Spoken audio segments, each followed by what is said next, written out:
Saint-Esprit, tu iras pas au ciel. Nous allons nous tenir debout.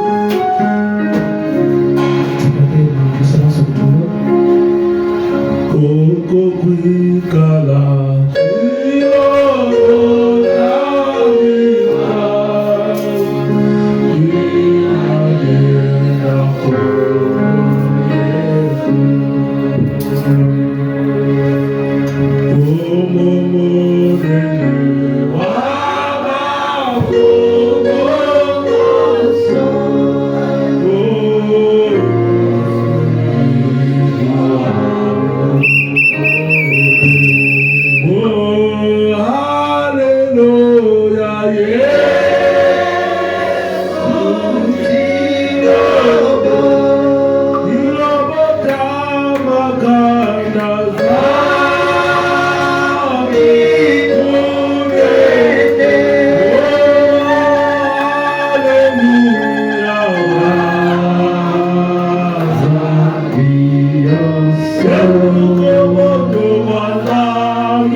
Nkolo.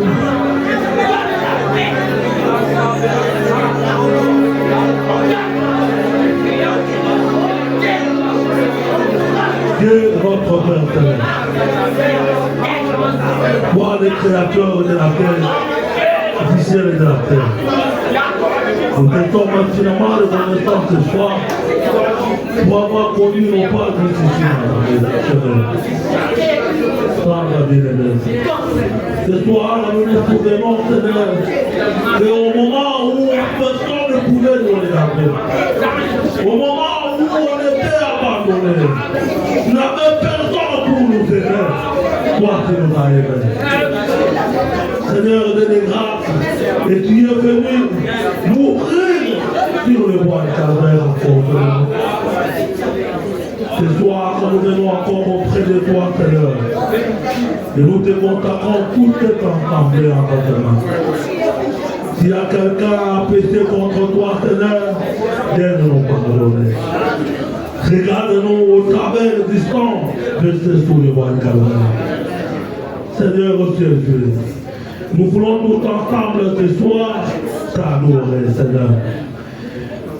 T'adorer, Seigneur Jésus-Christ, aller prier en vérité, Seigneur. Bénis mon frère, bénis ma soeur. Chacun de nous t'a parlé, chacun de nous t'a montré son problème. Et parce qu'elle croit que c'est toi qui as la solution à ces problèmes-là. Car la parole dit, là où deux ou trois sont réunis à ton nom, toi tu es au milieu d'eux. Nous le croyons de tout notre cœur que tu es déjà ici. Seigneur, fais quelque chose. Bien-aimé, fais quelque chose. Termine les problèmes de ma sœur. Termine les problèmes de mon frère là-bas, Seigneur. Guéris tel qu'il est malade. Délivre les captifs, Seigneur. Seigneur Jésus-Christ, notre Dieu. Sauve quelqu'un ce soir. Tendre bien-aimé. Chacun de nous a abandonné ses occupations, Seigneur.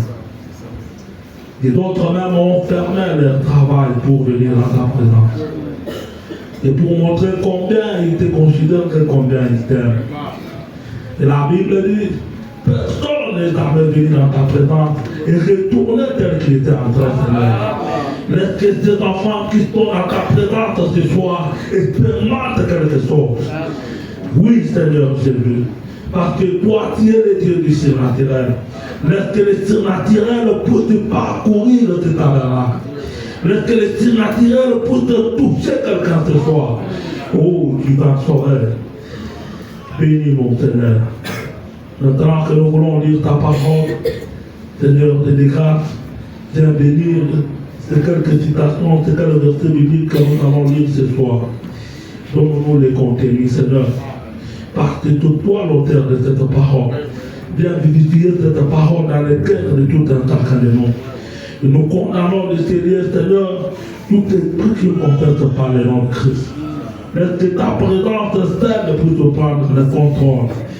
Et que toi-même tu puisses prendre le contrôle de tout mouvement, Seigneur. Alors que nous-mêmes nous abandonnons à toi. Pour que toi-même tu prends la place et tu parles à ton peuple. Tout pour ta propre gloire, au nom du Seigneur Jésus-Christ. Amen.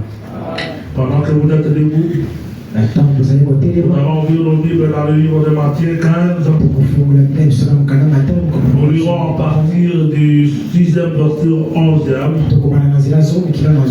Ensuite, nous prendrons Luc 7. Nous lirons jusqu'à le verset 36.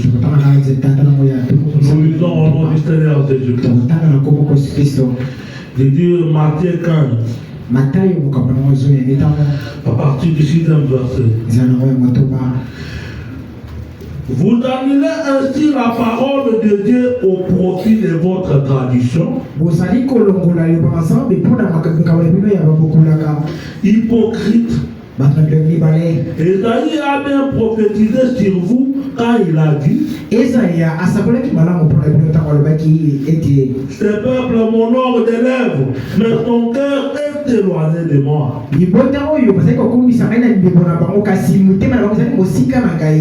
C'est en vain qu'ils m'honorent. En enseignant des préceptes qui sont des commandements d'homme.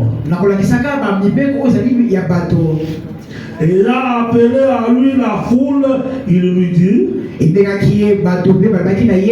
écoutez et comprenez.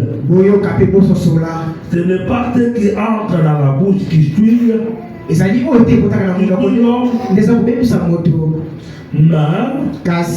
qui sort de la bouche, c'est ce qui suit l'homme. Nous lisons aussi Luc.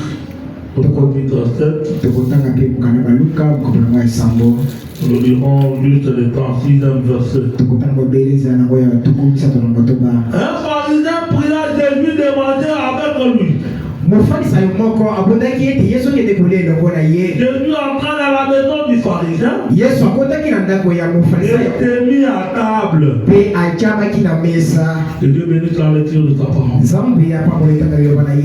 Amen. Que le Seigneur vous bénisse. Saluez celui qui est à côté de vous. Dites que le Seigneur vous bénisse. Que le Seigneur vous bénisse. Amen. C'est la bonne parole que l'on peut dire à votre frère. Ce soir, nous avons été conduits à parler sur quelque chose. Toujours dans les pas de ce que nous avions commencé le mercredi. Mais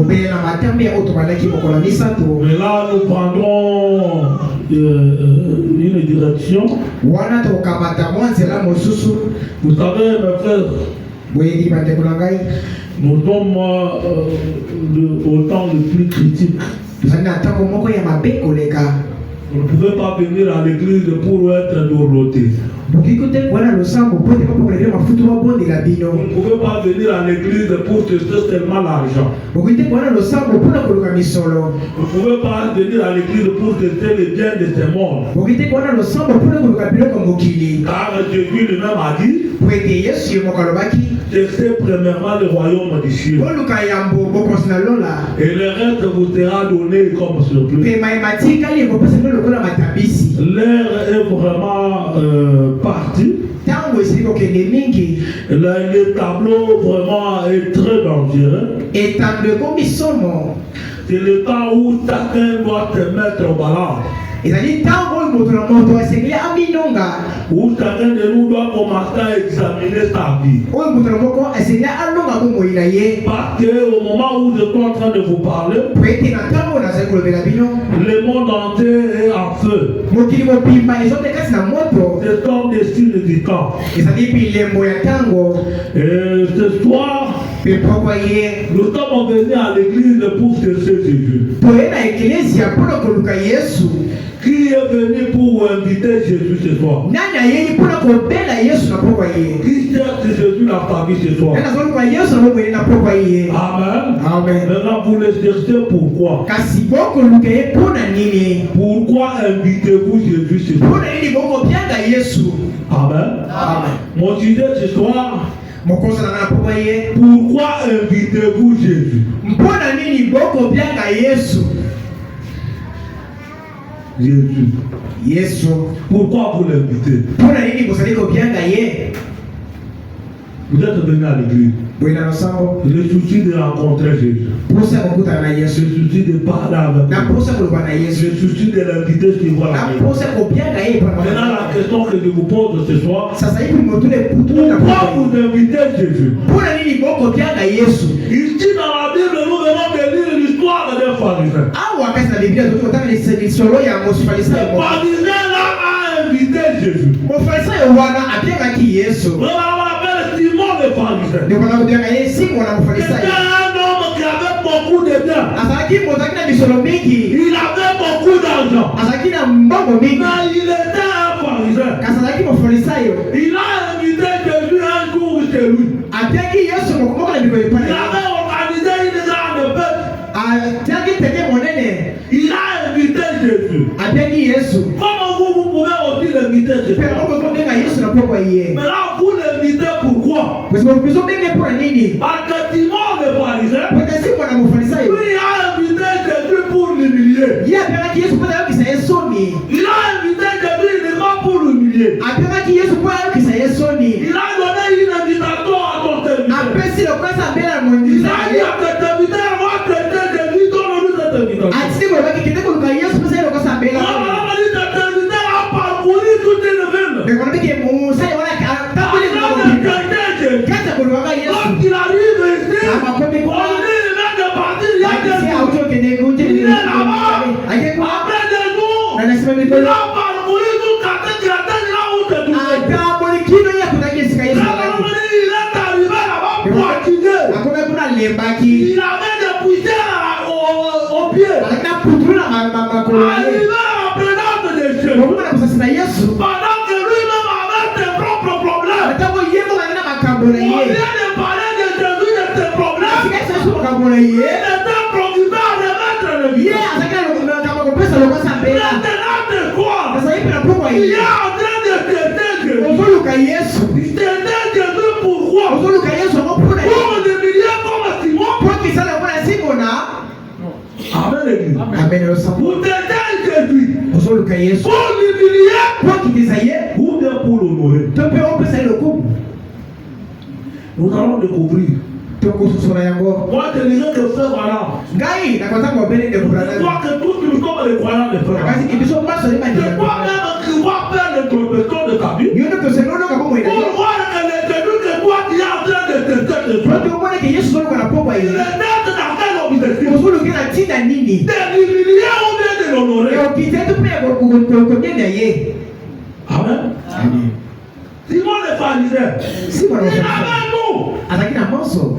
Mais il était un pharisien. Kasalaki mo farisayo. Le pharisien n'était qu'avant pour Jésus. Ba farisayo. Yo ko ne go Dans la prédication d'orgueil. na divinité ya oyo lofundu. Prêter du monde outre ses affaires. Tempo kolo ya poso musanza ya mwambe. Mubu ya toko mitano na mitano. Jésus au point 18. Sasa ina nzira kutanga ya Nous nzuri. lisons ensemble. Le frère va me dire. Ndio maana bibo hii. Mais voilà. Kasi mote C'était comme si de Simon moto ya Simona. voulait que Jésus vienne chez lui. Apale kulete Yesu ayepana ye. Qu'il soit ton convive. Pe a bien gaye. Quand le temps de flotte dans tes tableaux. Eloko moko kota bana mtela ya netando oyo. Quand nous voyons une pièce Tato na mwana mwene nyama sa moke. qui est dans le temps de crier tout le temps derrière le grand-mère. Oyo tango yo shika na kasi msima ya koko na ya Une mwasi. pièce de 6 ou 7 ans. Mwana mwana ya moke ya mwasi ya Et sisa. derrière sa Aya grand-mère, na sima ya koko na ya mwasi. il y a quelque chose. Yebete se loko moko ezo tambola te. Les motifs ont été changés. Ah, lingi bete ba posa na ye epesa beke pa. Eh bien, Malamu. généralement, Mala mingi. une pièce de 6, 7 et 8 ans Mwana moke ya mwasi ya mibu moto wa aime tisa. t'amuser. Alika posakana. Jouer avec les petits enfants de Torah. Posakana bana ba ya mobi moko na ye. Et qui est là tout le temps derrière grand-mère. Parce que muli ke kwa mwasi na zali tango niso na sima koko na mwasi. Eh bien, E malamu. soit Ebe yokozala. la grand-mère est tellement bonne envers elle, Koko na mwasi asali malamu elongo na ye. soit elle est la dorlote, To asa ko ponde la ye. ou plutôt elle est la petite cousine de grand-mère. To pe azali mwana oyo koko alika makasi. Peut-être on ne sait jamais, To pe to ebite. grand-mère peut avoir un tâté de bonbons. Koko wana ya mwasi ko zana ba bombo moko be pene na ye. Oui, oui. Iyo. Vraiment, m'a dit lorsque vous voyez une petite fille, E wana ko na so ni so mwana mwana mwasi il ko. est toujours derrière sa grand-mère. Tango isa ka pene. Alors que les enfants de Torah sont en train de jouer là-bas, Ata ko bana aje ba ça sa m'a dit il y a quelque chose qui ne va pas Wana là. ke ko ko ta mwana malamu. Quand la grand-mère a un tâté de Ebo bonbons, za ke koko na c'est wasa. une idée de bleu là. Asiweka lisolo ya ndo. Vraiment, on continue, oui, Dieu. Ndio wanaweza Il y kuachilia. a des tâtés de bonbons quelque part là. Wako mmoja zaidi pembeni. Bomoni. La donne, c'est le motif que l'enfant a en vivant grand-mère. Ah, mwana sana kuko na wewe puja moni ke ndio kwa sababu kise pa kuko na Et wewe. actuellement, Pe ezali solo. ces pharisiens, comme il a ici Jésus, Ufreso ndio kwa badeko ina Yesu. avaient un motif derrière. Angalia tina moko na sima na kopia na Il Yesu. n'était pas tout à fait juste. Kwa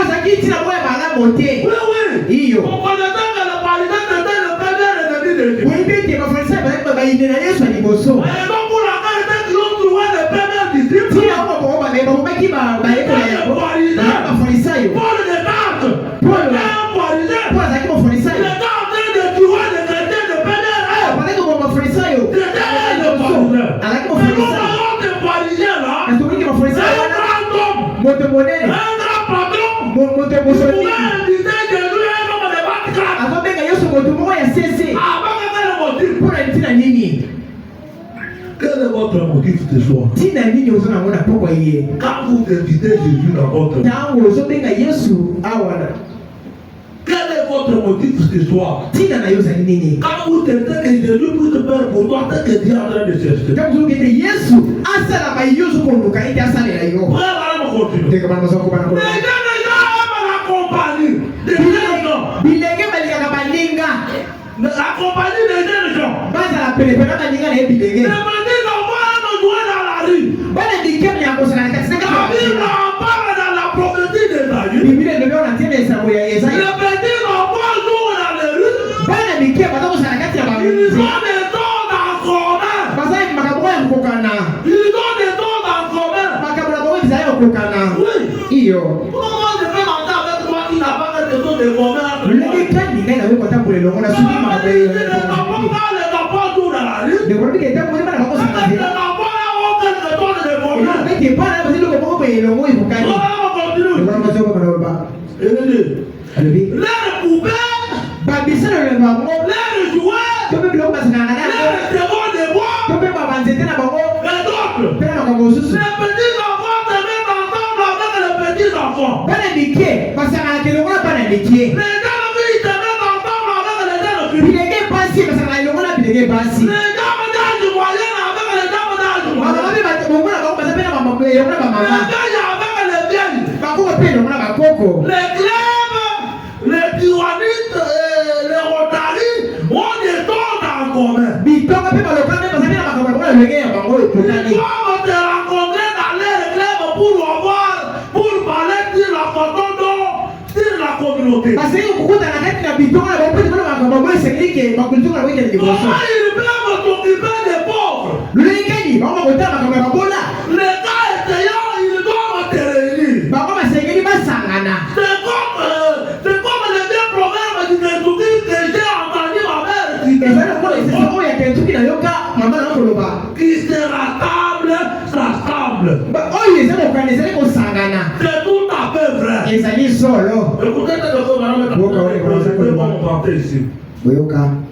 Si vous écoutez ça, vous allez comprendre. Soki kosola ngo kosola eloko moko ya malamu. Frère, de ce que je veux dire. Ndeko na solo baboye. On ne voit jamais les corbeaux et la colombe avoir vraiment communion. Totikali tokomona te bayanganga na baebenga L'un boyoka. avec l'autre. Moko elongo na Ce mosusu. sont des différentes espèces d'oiseaux. Bazali bandeke oyo ekeseni. L'un a une zone Moko azali na et l'autre en a une autre. moko azali na eloko mosusu apele eloko mosusu malamu. Les corbeaux étaient tarognards. Nyanganga ayaka biloko epola. Ils mangent bien des tarognes. Ayaka biloko epola. Mais la colombe ne peut pas manger des tarognes. Kasi ebenga ko kolia biloko epola te. Si la colombe mange des tarognes, Soki ebenga lia biloko epola. alors elle mourra sur le champ. Na bongo ya kokufa mbala Elle moko. ne peut pas digérer cela. Awi mpe koyikela yango piko. La colombe, Ebenga. l'oiseau que nous connaissons tous les noms de la colombe, Ndeke oyo toyebi oyo ya ebenga. était le symbole du Saint-Esprit. Azali elebo ya molimo Une santo. colombe dans la Bible, Ebenga kati ya Biblia. cette colombe n'a pas de pile. Koloba oyo azalaka na pili te. Elle ne peut pas digérer les mauvaises choses. Awi te koyikela biloko mabe Les piko. choses infectées. Biloko oyo ya mabe. En effet, Na bongo. si elle essaye de le faire, Soki abeki kolia biloko epola. cela signifierait ta mort. Elingi obeta kokufa. C'est un très bon type d'un chrétien de Dieu. Ezali ndekisa moko ya malamu ya mokristo oyo koteba na sika. C'est un très bon type d'un chrétien de nouveau. Ezali ndakisa malamu ya mokristo oyo koteba na sika. Tu ne peux pas digérer les choses du monde. Apeti koyebela piko makambo mokili. En effet, Na bongo. s'il ne le fait, Soki asali yango. cela les tuerait spirituellement. Makambo oyo kokomai kati na molimo. S'il les choque, Kaka mbala moko. avez-vous déjà observé les vieux corbeaux? Bosi komona yanganga oyo ya kala. Eh bien, Na bongo. il va se poser sur un Il y a des compositions. Dans les langages clairs de Kentucky, il y a en train de pourrir. Il peut se poser là et manger pendant toute la journée. L'homme ne peut pas s'en approcher. Et le tambourera. Et les corbeaux peuvent se poser là et manger toute la journée. Et après, il peut aller dans les champs de blé et manger aussi avec la colombe. Amen. Amen. Toi, tu es un corbeau Yozali yanganga ou bien tu es la colombe. topozali ebenga Parce que wete le corbeau, yanganga il a la facilité de venir manger des choses pourries. iye abekoya kolia biloko epola Et puis il vient manger aussi les grains. akepe alepe masangu Amen l'église. ososoli Retenez la tabac que nous allons nous envoler là-dessus. bokulanda wana mpe tizali wana nde tokopupuka Le corbeau, yanganga il peut manger des choses pourries. abekolia biloko epola Il peut manger aussi les grains. akepe kolia mpe masangu Il va manger des choses dehors là. ake kolia biloko epola libanda Après il vient aussi à l'église. nsima na aye mpe na losambo tomonde mpe elongo na ye Tu n'es pas corbeau. ozali yanganga te Tu n'es pas corbeau. ozali yanganga te Nous allons le découvrir. tokososola yango Nous allons continuer. ndebalobi 21.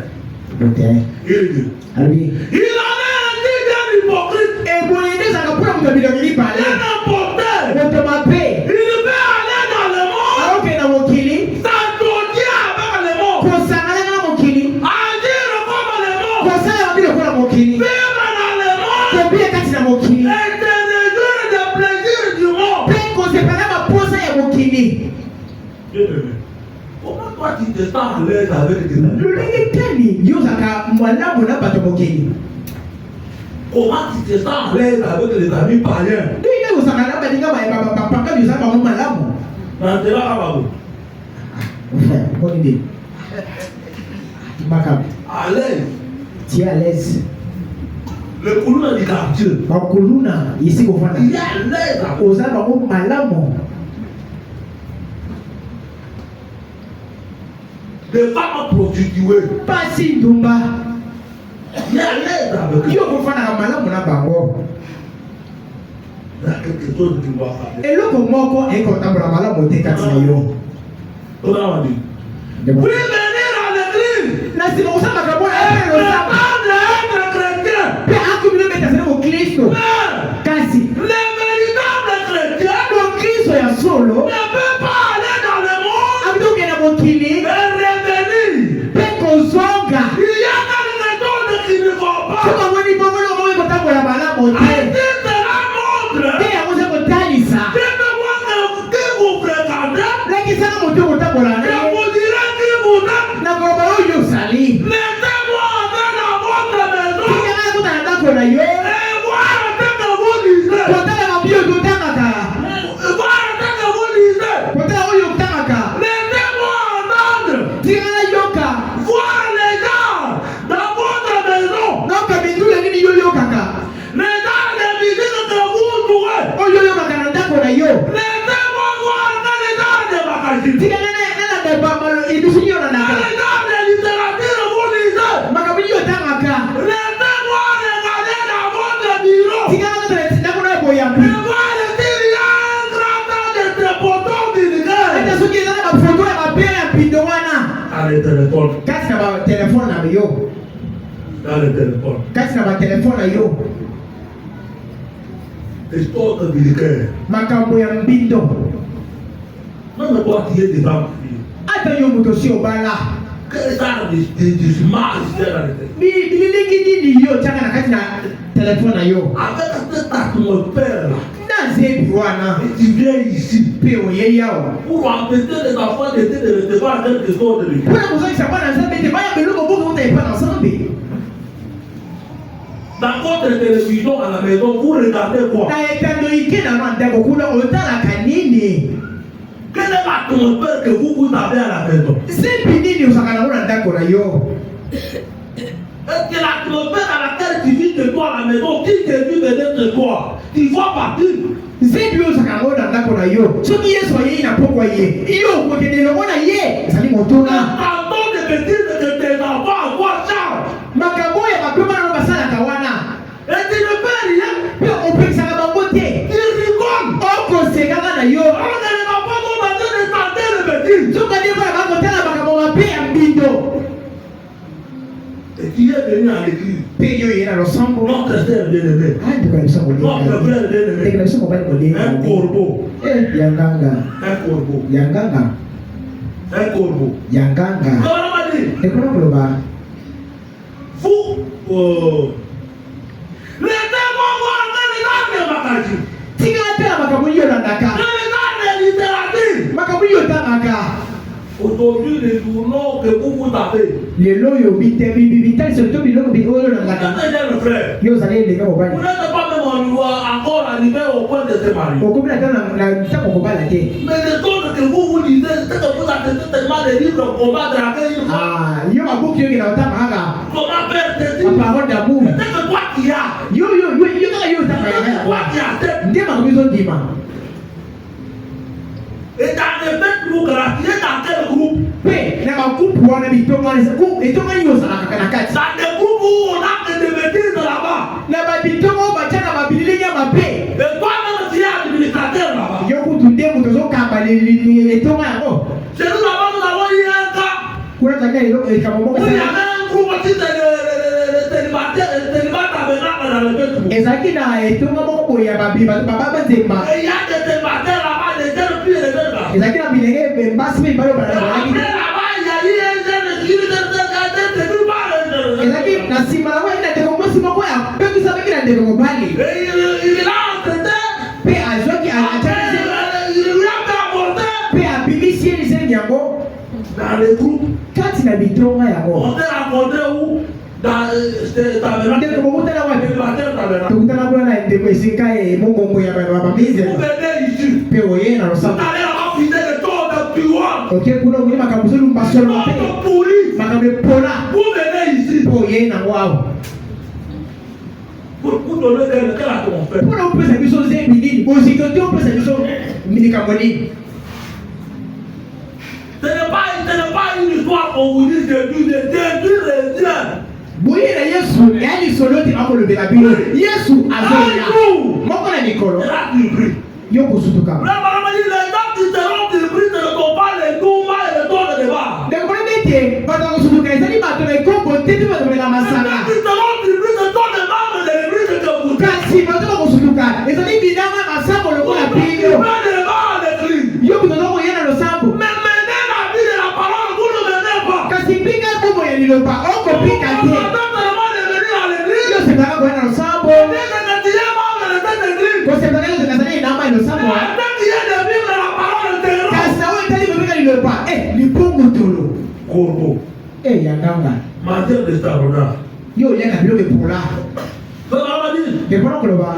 Regardez la boîte de bureau. Kotela na itamlo boya. Et pour dire, il y a un tas de poteaux vulgaires de femmes en nu. Otela soki ezali na mabililinga epele ya bililinga ya mabe. Des femmes en nu. Basi bolumbu. De toi, tu es venu au frère Baran. Nakotanga mosakoli ya. J'ai lu les prophètes de l'âge. Nazotanga mosakoli ya ndeko. J'ai lu l'être du jour. Nazotanga mosala mokolo. Je ne sais pas de toi, vous lisez autant ensemble. Bina mo pe botanga elongo na ngai. Nakoloba makambo na ngai moko te. Mais tu sais combien de temps de photos de femmes en nu? Bozotia babilinga basi bolumbu. Vous les avez dans votre téléphone. Vous savez où je vais. Bozala kona ba telefone na ntonga sokoloba boye. Cela ne veut pas dire que quand vous êtes marié, vous êtes permis à tout regarder. Elobi te ke soki obali esenotala maso te. Votre esprit est nourri de quoi?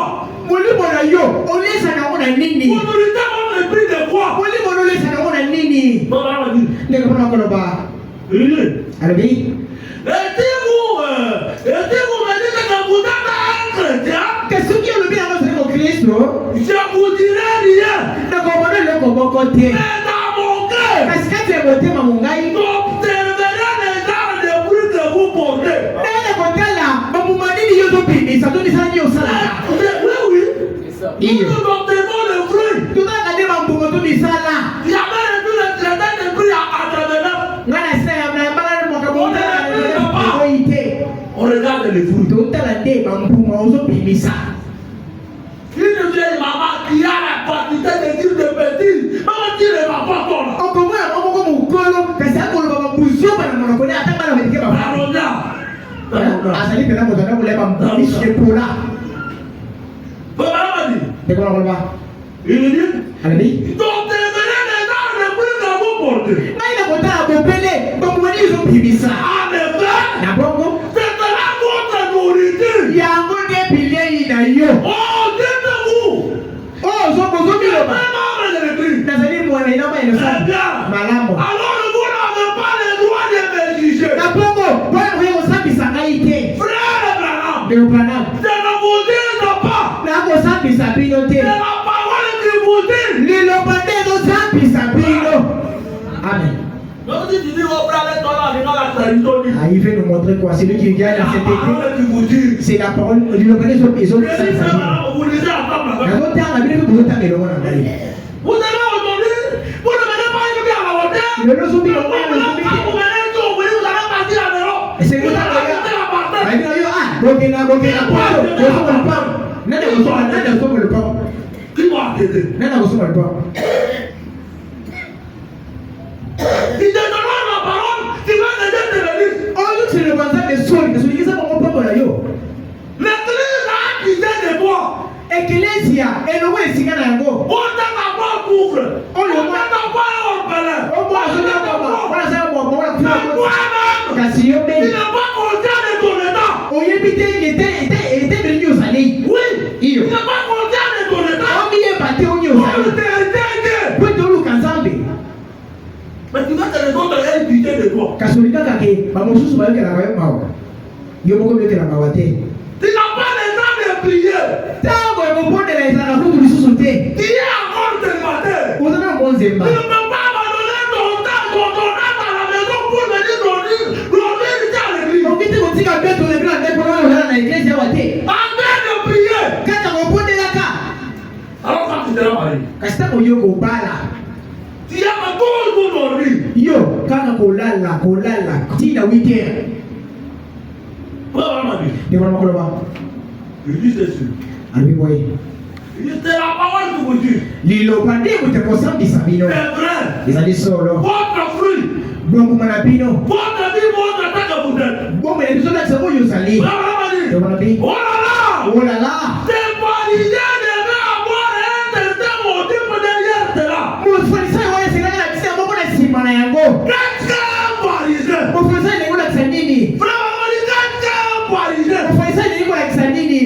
Quand tu ne peux les bons pharisiens, Mo falisa ni ngodi bola nini. nous n'utilisons pas très souvent ces mots avec Kentucky. Kusala ka mo liloba wa ndeki tena kata Kentucky. Ces bons pharisiens que tu ne peux dire en grec, Mo falisa ya kisini na kata mo no ka ba greki. c'est là que tu ne peux un architecte. Yola iseke mo kambi tamo memi. Un architecte. Mo bendi mosali. Un acteur de celui qui est donc il est actif.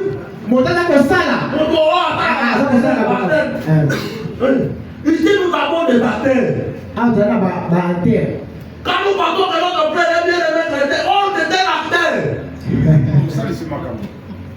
C'est un acteur. Mosali si makamu. C'est un acteur. Za mosali si makamu. Quand il vient là, Tango ye. il vient d'être de l'eau, oui, de dehors, en revenant de l'école. Auti ko kwamba bakutu musuku na ayena na Oui, ina oui. ye. C'est lui qui est en train de manipuler les jeunes filles à la cour de route. Yende motako chama batoi ya bana basi kona nzela. Et on te connaît à l'école qui est professionnel. Eh, ayi kuna wana maître. Parolier. Quand tu viens ici, Kasa wa tu yawa. viens droit au instrument. Eh, ayi Tu bado viens na ici kisali. pour tenter. Aya bado kisali so Mais batira. vous mettez encore, Na ko kebi c'est sabino. à moi d'Aaron. Bana ya alona. On essayait de jouer avec les fêtes. Bana yeko sakana mo de Je sangue. les avais joué. Zanga mumaki bakuna bala mako. Je les avais joué tout là. Zanga mumaki bakuna bala mako. Frère, maman, il dit, vous n'avez pas le temps d'esprit. Ni mwami kesho na ule mosantu. Vous n'avez pas le droit de jouer un instrument de Dieu. Yo ya kuita mo simba biso de l'iglesia. On est sur ma camomoko. À un moment donné, vous jouez des choses qui nous énervent. Na moko on entend moko ma mzobe ta Vous ne savez pas une vie comparée. Pour te plus on évolue que ça va la montée. Vous savez qu'aujourd'hui, on a pris ça que vous vous comparez pour l'éternité. Bino le nom, vous savez on est que le dans le sable, c'est que l'on est pas dans le sable. Vous ne vous comparez pas pour l'éternité. Kasi bino, vous savez pour ça pour le Vous sable. venez au dire comme ça. Vous savez quand Vous venez comme on ça. est venir au sable la montée. On ne parle pas de comme ça. Basa la casa de bongo te. Ah ouais, c'est que santo. Vous devez mener une vie de ta Quand c'est que vous voyez est santo. Pourquoi vous êtes venu t'intéresser? Pour les dire pour le ensemble. Pour l'humilier. Pour le c'est son. Pourquoi vous invitez Jésus? Pour les dire bongo bien ga Yesu. Nous allons continuer. Ne que pas makoloba. Voilà. Oh là là. Il dit, Allez. les acteurs. Bon, mais makambo. Le monde nous dit non pas un acteur. Quelqu'un qui paye une mise en scène. Moto ko sala makambo moko boye. Une mise en scène. To pe ba masese moko boye. À l'état de père Mona. Makambo ba de ko to sala bako. L'état de père Mona. Ba lenga basi to sala bako. Fait des mises en scène. Ba sa maseki moko Quand boye. il y a des rois là, Ta kuna. il y a un nom. Ozana kombo moko Le kuna. nom le plus célèbre. Kombo yepana. Quand tu viens à l'église, Ta wala no sambu. la traite de fille. Eh, c'est moko be ya santu. La traite de fille. Eh, wana ndeko masi wana mamelo. Pharisien. Mufarisayo. Pharisien. Mufarisayo. Quelqu'un qui fait des mises en scène. Moto za ko be makambo ta sa makambo. Il tient affaire qu'il faut fabriquer. Azali ko sala bongo boye bisa ya bongo. Ko bisa la yeboko. Je déteste pareil chose. Bande ko bili. Je déteste pareil chose. Azali ko yina makambo boye. Bien des fois, les gens essaient d'imiter les autres. Bato be ko sa ko be ko bato mosusu. Iyo. Comme le pasteur David le prie, il fait comme ça. Lokola mokeni Daudi ko kata ko mulai. Comment c'est toi qui es le plus comment t'appeler comme le pasteur David? Après on ko lokola mokeni Daudi. Hypocrite. Moto na bi balé. Mais tu fais comme le pasteur David alors? Kasi bonde lokola mokeni Daudi ali. Voilà. Lokola bi. Il dit, Ali. depuis l'ancienne, Ma- tu n'as pas de fabriquer. Makambo Je bisa. déteste pareil chose. Nazo ko te ko yina Bien des makambo. fois, les gens essaient d'imiter les autres. Mara mingi bato be ko kala bato mosusu. Mais on va dire, écoutez, Oyoka. c'est d'imiter quelqu'un d'autre. Potinga ko be ko bato mosusu. Et à disant selon vos propres convictions. Osa ko sa na ko ni sa na pino. Et vous vous en tirerez bien. Pimo ko tambola malamo. Amen. Soyez vous-même. Isalaka ndenge za masala yo. Soyez vous-même. Za ndenge za masala yo. Soyez vous-même. Za ndenge ozali. Tu sais très bien que dans ton cœur là, Oyebi malamu na motema na yo. tu n'as rien. Oza na eloko moko te. Tu as un cœur rempli de haine, Motema tonda mwana motema mabika de kutu. jalousie, Likunya. beaucoup de mauvaises choses. Makambo ya mapindi kikoleka. Au lieu de venir ici te faire, Sika we koluka nzambe. de voir votre pasteur rien de moi. Oyo omona kokele Moi, tu commences à fabriquer le christianisme. obali kolukomisa na Kristo. À la maison, la vie, vous m'encadrez. Eh, na ndako kuna na bote ozo ko bunda. Un frère de Balaam avec une sœur de Balaam qui se bagarre. Ndeko mo sango. Ndeko mo sango. Ba ko bunda. Les voisins vous écoutent comment vous bagarrez. Bazala ni ba ko yo ko leke ni ko bunda ka. Les toits, vous portez les noms de Dieu. Ça veut dire quoi dans la Bible, vous venez ici. Loti ona pokwa. Ona ti ici pa mulai. Ona ti mo kazaka. Ona Mais ti c'est mo. pas de mise en scène. Kasi no umi sama seki. C'est pas de mise en Eza scène. ni ma seki. Les pharisiens. Mo fali Ça sa. ne pas de ici. Isi na biro ya moyo. Venez pleurer. Boye kolela. Venez pleurer. Boye ko milele ko sundola. Frère, Ndeko. j'ai vu le bien. Yesu akoya. J'ai vu le bien. Yesu azali koya. Tu ne demandes pas une vie sanctifiée. Soki yo ko pika mo ya ko Oui, oui. te. Tu ne demandes pas une vie sanctifiée. Ko mo ya ko te. Ce n'est pas moi qui te dis. Na te pesa ko bana yo. La parole. Liloba na pesa ko bana yo. La parole. Liloba. Là, je n'entends pas les amens. Ah, so mona ba esa la ko mo salite. De wona bi. Vous voyez beaucoup de petits enfants Mo ba na bike mingi. aller au cinéma. Ba ki ko tela bitando ite. Ils vont revenir de la maison. So ba so na ndako. Ils veulent agir comme des actrices. Ah, ba ki masala ba ka mo ba ko ute ko mona bilili wana. Quant à vous, So ina bino. c'est que mettre à la télévision dans votre maison. oyo botanga na baitandike na bandako na bino wana Tes enfants regardent quoi? bana batalaka nini bana na bino Ton enfant qui a des fois, il connaît des tatous. mwana naosala aza mokima yebi makambo mingi La télévision, vous l'avez laissée. etandike otiki yango ka polele boye boyebi boyebi Tu payeras pour ça. okofuta mpona mambi okosalaka Oui.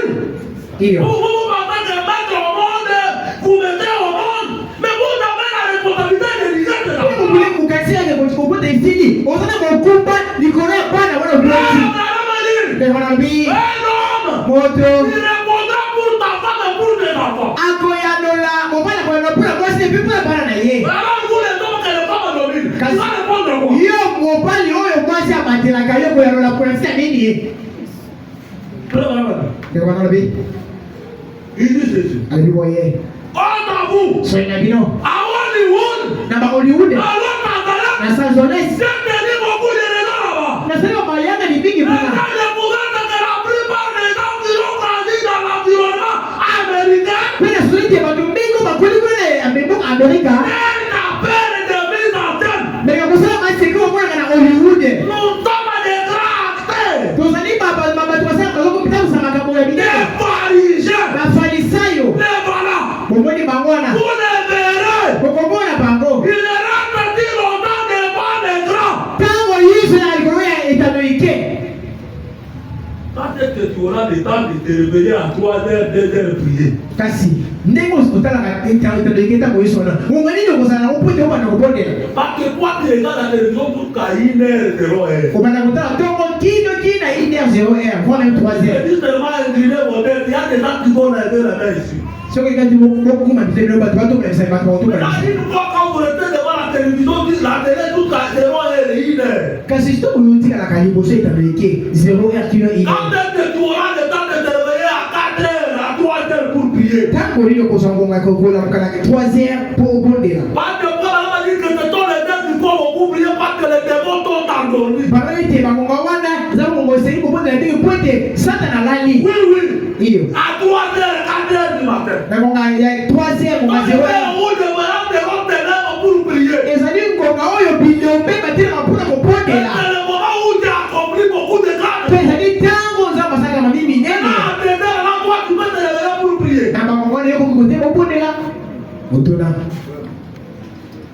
Si on te réveille à 7h pour prier, tu vas prier dès que tu avais vu dans le film avant de dormir. to mpo kobondela makambo bonabondela na etando avo ya koetolala Vous les verrez. bokomona yango Il est rentré longtemps devant les grands. batika ntango yiso likolo ya Ils sont pour en train de faire des mises en scène. bamasaka mobele maseki Ça, c'est le pharisien. wana bafarisayo Préparez à monter déjà les deux types de gens qu'on a à l'église. ndeko bana batalisi lolenge mibale ya bato ozwaka na wana lokati na osombo Le corbeau bayanganga et la colombe. mpe na bato babibeka C'est deux personnes que nous avons ici. lolenge ya bato mibale ozwaka na wana losambo Quand tu as dit les citations de feu, ntango nataki bamamika bandeko na chacun de nous connaît qui il est. moko na moko na biso ayebi nani ye Si tu azali es corbeau, qui il est. soki ozali yanganga oyebi yango yo Il y a la moko colombe, qui il soki ozali est. ebenga yo moko oyebi yango Dieu va le compris. Lavez le pied de Dieu. kosokola mokolo na yesu Prêtez le 10-3 de la fête. ezali mokolo Vraiment que le ministre restera 10. sanza misato Faites-moi qui. Je ne veux pas aller trop. na mokolo bamingi Nous allons ici, nous prêtons des révélations. tokoya totie Et quand tu peux amener la bénédiction dans la vie d'un chrétien. makambo komema otambola malamu na kati ya moko ya mosusu Jamais la bénédiction dans la vie d'un chrétien. kasi lokola ozali makambo ya Un chrétien sérieux. mokristo oyo eyoki Quand tu reçois tes révélations, ntango yabi tu eyebolisi dois voir ta vie changer. esali mona bubu ende ebongwani Même si tu n'as pas de torture, ata soki ozali mais il n'est pas tel qu'il était. azali ozalaki te Il est en train de devenir un autre homme. akoki moto mosusu Mais comment toi tu demandes toujours le même? kasi ozo kaka Mais tu ekoka vas contempler le mystère. Avant que tu aies encore ta honneur. ntango ozali na moto ozali biloko epola Il y a encore comment tu. ozali na oyanganga Non. te C'est vraiment le royaume des cieux. oluka na ino bokoza likolo Le reste, Oui, Dieu c'est vous donnera. nzambe akopesa bino yango Oui, iyo oui. iyo Je voulais en parler plusieurs fois. lolebile ndongo mbala mingi Un véritable chrétien. Kristo ya solo solo. C'est lui qui croit interpréter maintenant. Moto zo di masawa Ne malamu. peut pas être un misérable. Akute utakutana maua, utakutana pasi. Oui. Hiyo. Au moins qu'il n'y a pas de même matin dans un moment de pleurs. Nzamba huko umekutana hata Mungu amekomeka kama. Et le moment de pleurs ne peut pas dire. Peta kukomeka maana yuko kuumbela tie. Des années, Dieu nous loue la Ni punyo sunataka kuta pasi tie. Dieu nous loue dans la volée. Utaka kati na lukoku tie. Tu dois examiner ta vie. Esekelo lunga Tu dois bobo. examiner ta vie. Esekelo lunga Il n'y a bobo. pas de Kwenda la wanabi. vie chrétienne. Kwa Kristo. À un moment où vous êtes dans la volée. Kama zana na À un lukoku. moment où vous devez monter sur la Ngombe volée. selo wewe matakula ngomba. Oui. Iyo. Vous devez quand même tourner. Osekelo oseka naino. Mais toi, tu es toujours de plaire. Asiyo kaka milelo. Milelo se milelo. C'est quoi ça? Ezali minyango. Oui, maman dit. De wanabi. Ils ont encore des éducateurs du mot pharisien. Tuta masusu ni mola. Farisai. Le mot pharisien, c'est le pays acteur. Mon farisai wewe sabato ko bema makambo. Le mot pharisien, c'est le pays acteur. Mon farisai wewe sabato ko bema makambo. Un acteur est un libre ou un imitateur. Kama mtoto ko bekola. Et combien sera d'accord de dire ce parfaitement ou au terme moderne d'hypocrite? Mulekani yakozo ko bala na kombo oyo mutabila ni pale. Oui. Iyo. Combien nous sommes hypocrites aujourd'hui? Mulekani ko batalo ni pale loyo. Combien nous sommes hypocrites? Boni to samba to ni C'est pale. pas mourir le frère Balaam. Nakotana ni ndio bana. Aujourd'hui, vous devez apparaître. Lelo bosolo ko to bima kotamalamo. Aujourd'hui, vous avez des bons états. Lelo zoli ko ba chama ko ba bidoko mo mo sene ni. Aujourd'hui, les états ont le courage d'enlever les testiles. Bete ko basi ko lo ba ba kiki. Qu'est-ce qui pourrait être de faire le bébé maintenant? Voilà, E wanabi. il est ici. Ali boy. Et combien sera d'accord justement au terme moderne hypocrite? Mulekani yakozo ko bala na kombo oyo mutabila ni Un pale. imitateur. Omekoli. Il ne peut pas dire d'être quelque chose. Moto moko linga ko moto eloko moko boye asima lo bate. C'est comme les membres du congrès, Liptao. Eza lokola bato ba binama ya lift up. C'est un frère de A Absham. avec coutume de dire, Bazina bomesana koloba. lorsque vous essayez d'être traité que vous n'êtes pas, Tango yo ozoluka okoma oyo ozalaka tie. le même membre du congrès qui a été tenu au cours de nos réunions après avoir passé 66 ans dans le fauteuil roulant, Moto ya binama ya bakonkre oyo epikisamaka kuna akaka mayanga ni. avec coutume de dire cela, Bazina bomesana koloba yango.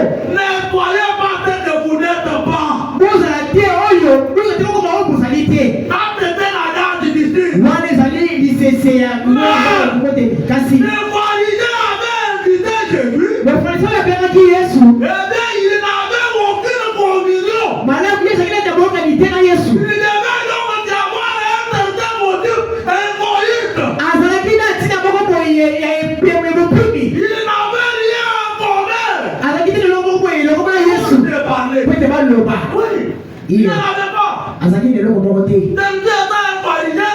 Oyo azalaki mafarisayo. Jésus était quelqu'un de votre part. Yesu azalaki moto moko ya sese. Il n'avait pas de conviction. Ye boyokani ezalaki te. Mais comment on l'a invité? Azolekani ye abengi Yesu. Comment on l'a invité? Olekani siko nana abengi Yesu. Papa l'a dit. Okololobi. Je pourrais voir André venir. Okomona Andre ye. Le théâtre de la fête ne va pas partir.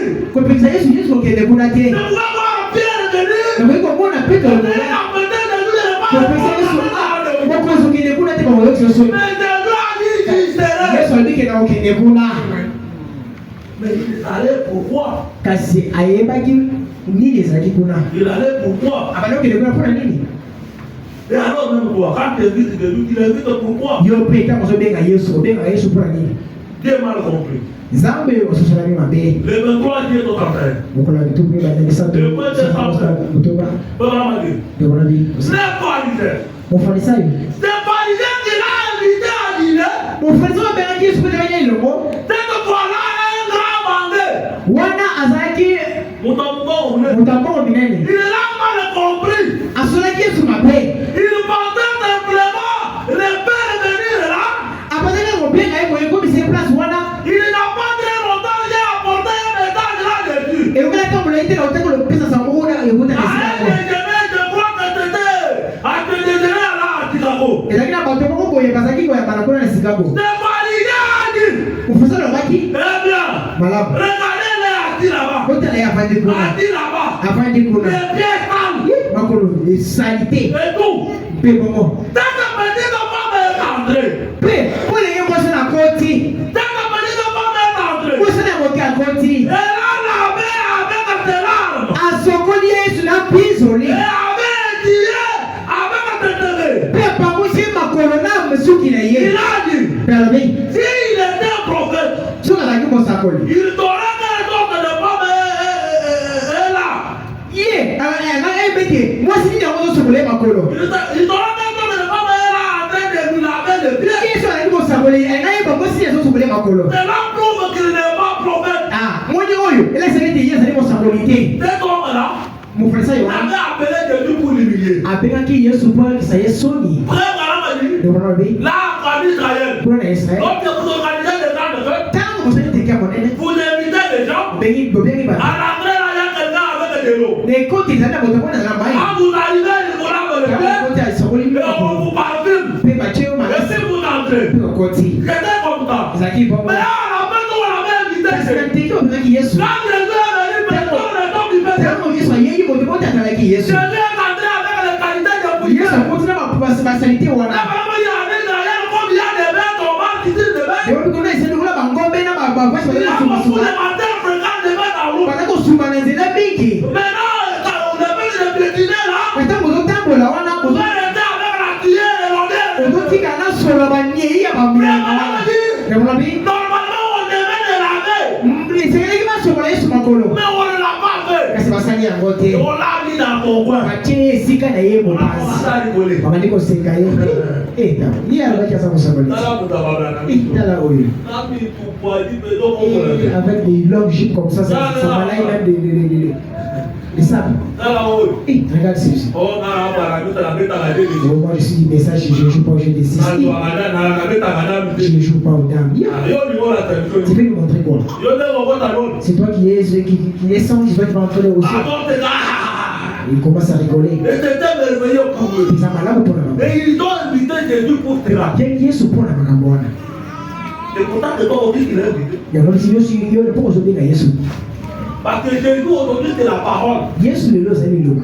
Quelle est votre attitude vis-à-vis de la parole? Et c'est pour dire aux gens, et c'est puis aux gens Votre attitude vis-à-vis de la parole, c'est ce qui montre ce que vous ferez lorsque Jésus est. mon père n'a pas envoyé pour ça il loma. Il a envoyé sur la scène aux gens pour la Yesu iyo. Les pharisiens appelaient pour l'humilier. Mon frère ça bien Yesu pour la chonaye. Les pharisiens appelaient pour l'humilier. Bien qui pour la chonaye. Ils étaient en train de se moquer de lui. Parce que maintenant votre chonay au sekaka yé. Mais voilà mon Dieu. De voilà ça comment on Jésus s'est levé et a dit, Yesu a tenu par le pays. Simon, Simona. c'est que Satan t'a dit. That's le comment on va Amen. Amen. Il avait mal compris. Asola qui Yesu m'a payé. Voilà tout. Comment il nous sort? Tu m'as invité à venir. On bien dit que Yesu mon apôtre na ya. J'ai l'été de compter mon horaire tardé pour répondre à ton invitation. Naïga tiki makamoyo sasele do sala kista ye pour la communauté les pieds na yo. Tu ne m'as même pas accueilli à la porte. Parce que si mon bien dit on a déjà tête na écrit. Tu ne m'as pas lavé les pieds. On se dit à makakate. Tu ne m'as pas oué ma tête. On tient à la cité. Tu ne m'as pas accueilli par la maison. On peut dire du propriété. Tu m'as simplement laissé en tête. On se donne na sanité na bo soto na ngai. T'entends les mauvais odeurs. Kasi na zulu mana solo. T'entends mauvais enculé. Na zulu masolo bena mo to kiranzoto. Tu m'as envie de faire avoir ici dans les coins. Si malango tine sika na ngai boko. Pour me ridiculiser. Kweke yo se kangai to kitisa ngai. Iyo. Tout le temps on connaît que toi tu es vers la muse. Bato wana nyonso oyebi ke yo za kutana sango. Quand tu fais des autres que les pauvres là. Ntango osala makambo kuna na C'est pas pour dire que les magasintes ne font pas ça. bango bayebi te bato na sango basaka makambo oyo te. Mais quand toi tu les fais avec eux, Kasi ntango oyosaka elongo na bango ils sont en train de te moquer de toi. bango kosekaka yo alobaka za kosambe. Mais c'est Jésus. Kasi C'est Jésus. ezali Yesu ezali yo te ezali Yesu. Tu es en train de mettre à la honte sur Jésus. okotia soni likolo na Yesu. Tu es en train d'humilier la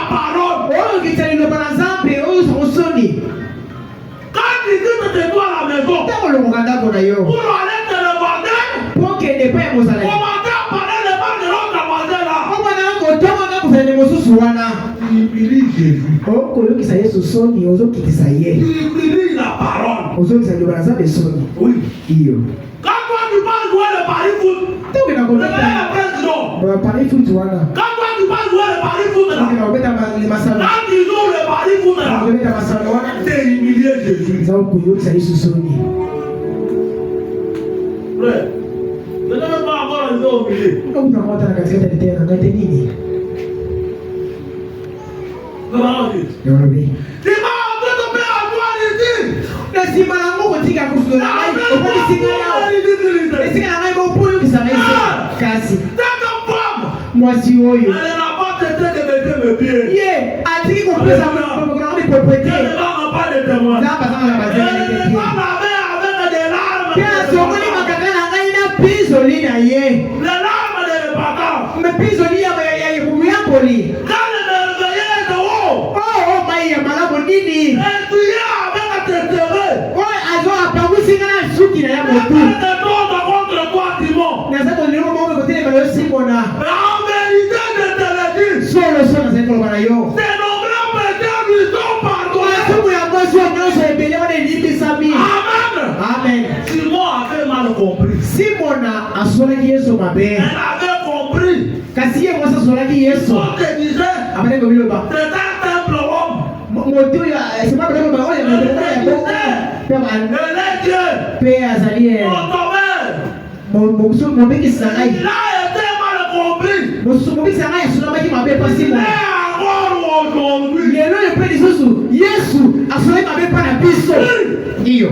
il est encore aujourd'hui. Lelo ye lisusu pe Yesu mabe. C'est lui. Yesu Mal compris. tosoli mabe. Mal compris. Tosoli Yesu mabe lelo yo. Oh, il y a des erreurs. Ah. Il est quand les taux de temps. Azotala makambo ya mbito. Parce que c'est un des autres qui le dit. Pete nani mtolobia musia de gadi Et si lo. tu connais, Pe yo joko chako il pe. est content. Usepeli. Oko seka mama kitoko elenga. Il met les dégâts pour ça. Kasi ochaka ba mega puta na makambo wana ko seka tout consort. Quand il est fait, la personne est avec toi. Tango zalaka ngaya batanzaka makuna te. Mais lui, il est là. Kasi ye akotalaka yo. Ouais, madame a dit, Na mabe. j'ai vu depuis de jamais une invitation. Yesu akomisaka lokasa mbela mokote. Tant que moi que vous l'appelez, il vient. Mbala Yesu pekaka ye azali koyeya. Alors là, il vient. Kasi tango azali koya. C'est toi qui t'as avec lui. Yo osalaka nini na ye. Tu vois pourquoi? Yango Tu vois pourquoi Dieu ne t'aime même pas de te bénir? ozomona eza balingi te kopombola yo. Vous avez un téléphone de techno ou Intel. Ozala na Intel Tecno to iPhone Regarde ce que tu fais. tala osalaka. Alors si Dieu te donne l'iPhone, Kasi oza bapeso iPhone to Samsung ya kalite likolo. Osala nango nini? comment on va dire? Ndekona lobi. Pourquoi la petite de tes lèvres? Mpona nini petelelo ya moke? Pourquoi la petite de tes lèvres? Mpona nini kaka petelelo? Relève-moi 10 minutes, c'est terminé. Opesaka mobili miniti zomi nazosisa. Le 28 décembre, c'est la pute. Ebetayemi le 28 Le 304. 124. Comment on va dire? Ndekona lobi. C'est aujourd'hui. Ebetelelo yo. Nous t'entendons des bons baptistes. Tuli babaloyeba Nous malamu. baptisons de manipule l'église. Totonga bamebitonga ya Nous malamu. avons des monstres. Tozali batama ya baloyeba malamu mpe C'est mosusu. à-dire que nous les louons. Kasi baloyeba tozi koyeba. C'est-à-dire que nous les louons. Bakatini toza koyebela ye. Mais Jésus a dit, Kasi Yesu alobi dans votre cœur, na mokili na bino dans votre cœur, na motema na yo vous êtes éloignés ozali kosika de moi.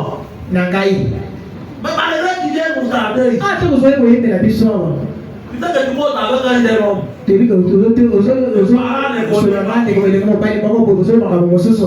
Tu vas répondre même à des ratés. Ozokende koyela ata bambela na bino wana. Quand tu viens ici, Ntango ozoya awa. on dirait nous aider. Oyebi obandi kosala biso ozoyebela biso. C'est le message. Ndeko mwasi Mais madame a dit, ndeko mabi. quand même tu peux nous aider, Ata mosusu ozoyebela biso. votre cœur, Motema na yo vous êtes éloignés de moi. ememe kosika na Yesu. Car vous appelez des préceptes qui ne sont pas des commandements. Po ete bozosala mibeko ozali kopesami te. Qui sont des commandements d'hommes. Vous avez mis même un bateau. Que l'état d'esprit n'est pas quelqu'un de toi dans l'église. Ticket, vous dites, mon sang, tu es là. Personne ne comprend que le sang, bon, Manifestant la présence de Jésus-Christ. Et quand il s'est posé sur Jésus-Christ, Et il vous frappera de haut. Père, à côté, tu es les bandas. C'est avant que vous m'adorez. Ils allaient la pas de vous qu'on goûte, mais là, il est. Il m'adore. Parce qu'on goûte, mais là, C'est avant. parce que dit pampa.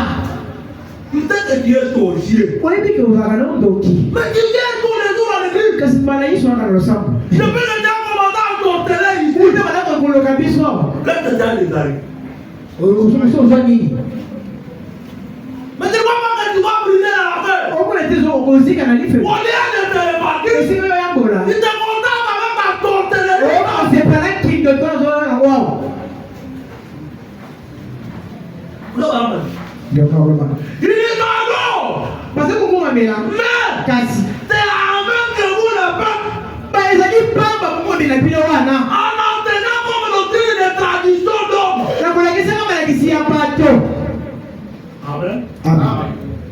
Je vais noter avec beaucoup de choses. Nazo pour makambo mingi pour na koyela ngonga. Nous allons essayer d'atterrir par force. Tuzoni kako kita na lombango. Comme on a vu, Ndio dit. dans la prédication, la réaction à une action. Ndio dit que la casa liteya oyo mosala sima. La réaction à une action. Bozoki mosala kati ya mosala moko. Non. Réaction à une action. Président le 10 août 59. Il t'a dit vous c'est 1959. Je lis le point 14 jusqu'à. Non, non, non. Ndio dit. Nous voulons être modernes. biso tolingi kozala kisa Non, non, modernes. tozala bato ya lelo Ah, tozala kilelo n'est pas moment. Nous voulons être modernes. Lisez avec moi. totanga elongo na ye biso tolingi kozala Vous kilelo pouvez allumer votre télévision. yo oza kopelisa etanino eke Et vous verrez une femme filmer une cigarette. omoi mwasi moko nazomela likaya 10 ans. koloba Soyez modernes. te tosala makambo ya lelo Filmer une cigarette. mela likaya oyo bamelaka lelo likaya lelo Un autre spot publicitaire. wana aza kopanza ngo sango De boire la bière. komela masanga Et on dit, mpe koloba soyez modernes. tomela tosala Il kilelo met dans le temps de boisson. tomela masanga lelo tomela castel tomela nkoi Eh bien, mpe nsima nous ne voulons pas être modernes. biso tolingi te tozala kilelo Nous ne voulons pas être modernes. tolingi tosala kilelo te o Oui, oui. iyo Les gens d'être modernes. bato balingi nde kilelo Oui, oui. iyo Être moderne. bazala kilelo Mais comment toi tu apparais comme une vieille dame? ndenge nini yo oza kobimela kwa apaka Toi tu ne sais pas comment on fait aujourd'hui. yo oyebi kilelo te Tu n'as pas vu les histoires naturelles là qu'on met dans la tête. yo omoni te lelo bipakola bangola banini mataka kobakisa Les fonds de terre. bato bazobakisa bangola Pour donner l'image de ce que vous n'êtes pas. yo ozotalisa biso elilingi oyo eza te Soyez naturel. zala ndenge nzambe akela C'est yo le peu madame a dit. ndeko vraimen maloba yango Mais les fonds là que tu mets là, babiloko ozotiatia tu n'apparais pas tel que tu es. ozobima te ndenge Tu basala nous donnes une forte image. yo ozotalisa biso elongi moko Oui, oui. Yo, yo. Frère Abraham a dit. ndeko vraimen malobi Les femmes qui appliquent des tonnes. basi oyo bazopakola Les biloko tonnes de viande à donner au Dieu. Les tonnes de viande à Dieu. bango ali misuni akopesa bana bambwa Oui, oui. iyo Les femmes à donner à Dieu. ezali misuni akopesa bana bambwa Appliquer les histoires. yo okomi kobakisa bakisa La première femme à t'appliquer les choses. mwasi anyama bakula De la Jézabel au visage de Bordel. ezalaki josabel apakola C'est ça leur mère. Vraiment. Leur mère. ye nde wana mama na bango C'est ici que ma prédication devait commencer. nde bisika wana nde lideya na nga kuta esengelaki ebanda Mais ma prédication termine déjà, l'heure est déjà kasi finie. tala lideya na nga eza kosila ngonga mpe sekei Allez, continuons. tokokoba alobi alobi Eh bien, malamu nous ne voulons pas être modernes. biso tolingi kozala kilelo te Nous voulons être des chrétiens. biso tolingi kozala nde baklisto Nous ne tentons pas à nous adapter à la tendance moderne, tolingi te tokokana na makambo ya kilelo mais plutôt à rentrer aux anciennes lignes de démarcation tozonga kuna na bamindelo ya kala de la parole de Dieu ya liloba na nzambe en tant que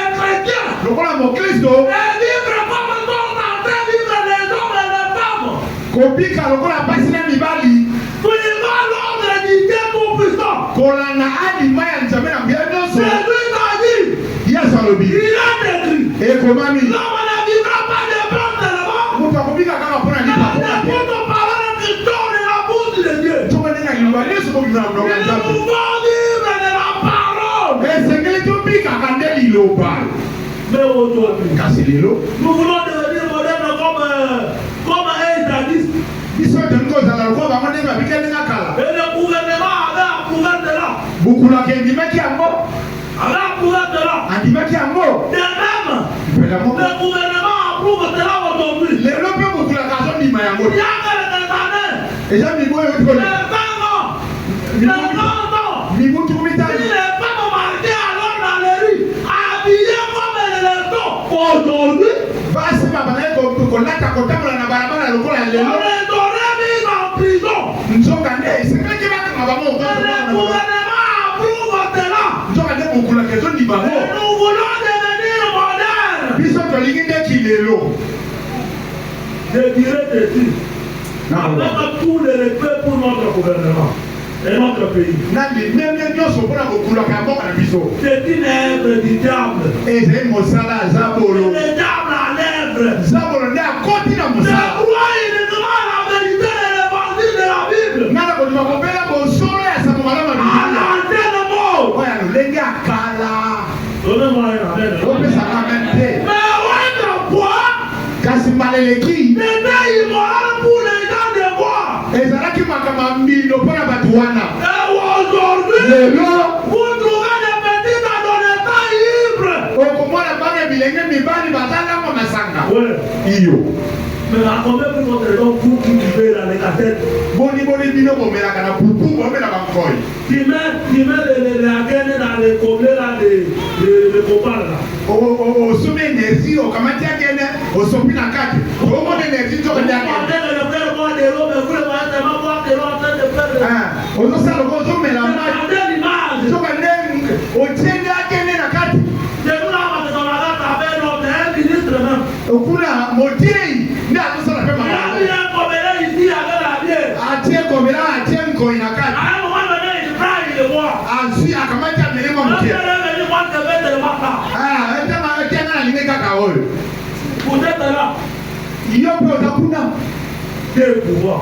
nzambe azomona yo okanisi obatami Il est dit, alobi mon âme tourne pour les chrétiens aujourd'hui. abi makambo mabe mpona Des bakristo millions de soi-disant chrétiens se divertissent dans leur église.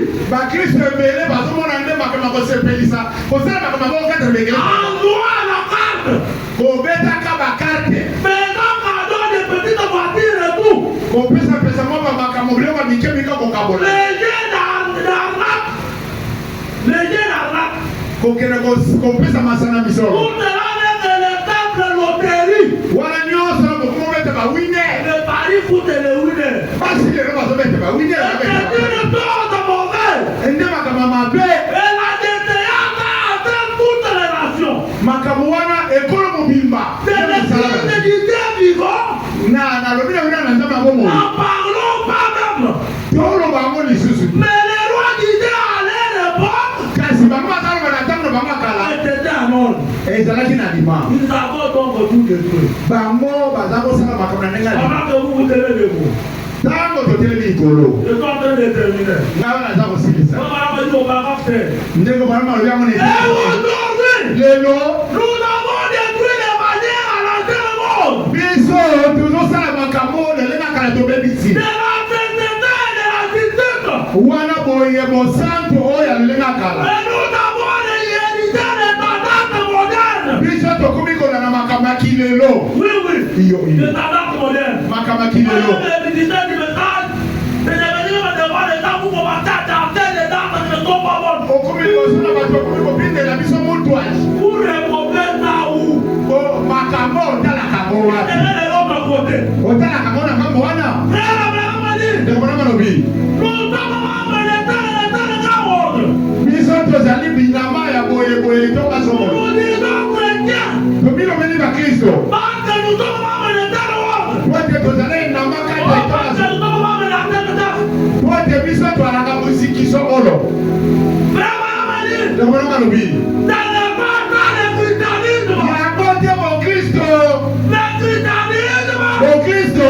C'est l'expérience de la nouvelle étape devant le Dieu. Ezali nde mbikila ya mbotama na sikelo ngona Elle Nzambe. est remplie du Saint-Esprit. Yango atonisami na Molimo Santu. Être purifié Ye apetolami. de la vie du péché. Ye masumu alongola.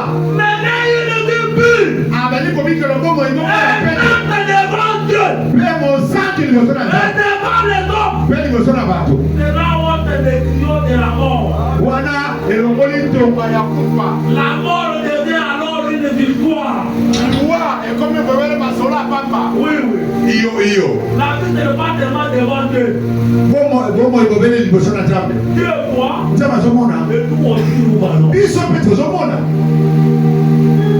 Ce n'est pas tellement Dieu voyait mon cœur. Dieu voyait mon cœur. Oyo Nzambe elingi motema na ngai, Nzambe elingi motema na ngai. Il faut que nous aussi nous voyons. Biso mpe tozomona.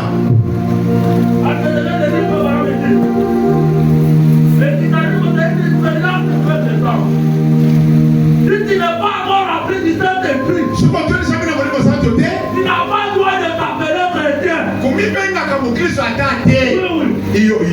Tu n'as pas le droit de t'appeler chrétien. Oza na makoki te kobenga mokristo. Pour doit t'appeler chrétien, Obia mpona kobenga il mokristo. faut d'abord manifester le Saint-Esprit. Bana nano oluka otonisama na Molimo Santu. Oui, oui. Iyo. Et ta boutique continue à donner le Saint-Esprit. Yo Nzambe azokoma kopesa Molimo Santu te lelo. Mais toi, si tu le veux, Yo soko olingi il na va te bongo. le donner ici. Akopesa yango awa. Oui. Iyo. Si tu y es prêt, Soki obelemi. d'abord te remplir du Saint-Esprit. Akotonisa na Molimo Santu. Abandonner la vie de Dieu. Tika bomo ya mbindo. Oui. Iyo. Il faut faire en sorte que l'homme de Jésus vienne de vous. Yo ozosambaka motango ti Yesu akoya mipe na yo. Il faut donner comme tes achetés. Comme tes achetés. Amona lokola sachet. Tes achetés. Lokola bato basambelaka te. Quand je vais venir tes achetés, j'arrive. Ntango Yesu akendeki epai ya Achetés, achetés. bazate. Azache. Ntango akende epai ya zache. Quand il est venu là-bas, Ntango akomaki kuna Satan a invité Jésus dans ta maison. zache abengaki Yesu na ndako na ye. Et Jésus est entré là-bas. Yesu akotaki kuna Il a communié. bayokanaki Et basolo na Jésus ye. était honoré. Yesu apesamelaki lokumu. Mais ce n'est pas le cas avec un Simon. Kasi Simon ezalaki bongo te. On lui a invité Jésus pour l'humilier. Simon ye abengi Yesu mpo te ayokisa ye soni. Et Jésus aujourd'hui c'est la parole. Yesu lelo ye nde liloba. Jésus aujourd'hui c'est le message de l'air. Yesu lelo nde sango na ntango. Quand vous vous faites le message de l'air, Yo nde sango ya ntango eloko ndosala. est-ce que tu honores le message Ozomemia sango yango ou bien tu déshonores le message? to ozoyokisa yango soni. Voilà, attendez-nous quelque chose. Tiela biso eloko moko ndeko mobali.